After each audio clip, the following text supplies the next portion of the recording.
வணக்கம். நான் கோவை மாவட்டத்தைச் சேர்ந்தவன். நான் திராவிட முன்னேற்ற கழகத்தில் கோவை மாவட்டத்தில் வார்டு செயலாளராக பணியாற்றிட்டு வரேன். அதனால எனக்கு பேச்சுக்கலையில் பேசணுன்ற ஆர்வம் இருக்குது. நிறைய வாய்ப்புகள் இருக்கும். உங்களுக்கு தெரியும், அரசியல் கட்சியில் இருக்கும்போது கொஞ்சமாவது மேடையில் ஏறி பேசணுங்கிற தேர்வு எனக்கு ரொம்ப இருந்தது. அதுக்காக தான் இந்த 2 நாள் பயிற்சிக்கு வந்தேன்.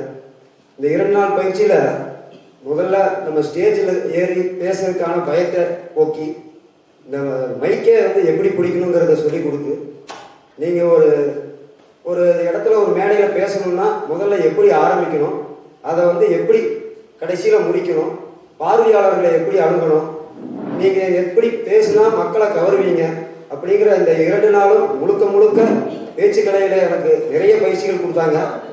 அது அனைத்துமே பயனுள்ளதாக இருந்தது. இந்த ஏஎஸ் குரு அகாடமியில் இதற்கான தங்கும் வசதி மற்றும் உணவு நம்மளை மோட்டிவேட் பண்ணி, நம்மகிட்ட இருக்கிற பயம், இந்த பேச்சுக்கலையில் இன்னும் நம்மளால் எவ்வளவு நீங்கள் உங்ககிட்ட எவ்வளவு திறமை இருக்குங்கிறத அதை வெளிக்கொண்டு வர்றதுக்கு நல்ல முயற்சி எடுத்து கொடுத்தாங்க.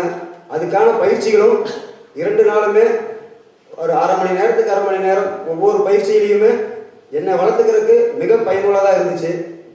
இந்த பயிற்சி முடித்து இதனை தொடர்ந்து இந்த ஏஎஸ் குரு அகாடமி என்னை நல்ல ஒரு பேச்சாளராக பயணிக்கிறதுக்கு தொடர்ந்து 30 நாள் உங்கள் கூட பயணிப்போம், 3 மாதம் பயணிப்போம்னு இருக்காங்க. அதுலேயும் பயிற்சி பெற்று கண்டிப்பாக நல்ல முறையில் ஒரு பேச்சாளராக மாறுவேன் நம்பிக்கையோடு இருக்கிறேன். இதை ஏற்பாடு கொடுத்த ஏஎஸ் குரு அகாடமி நிறுவனர் ஜனசேகரன் சாருக்கு மிக நன்றி, வாழ்த்துக்கள்.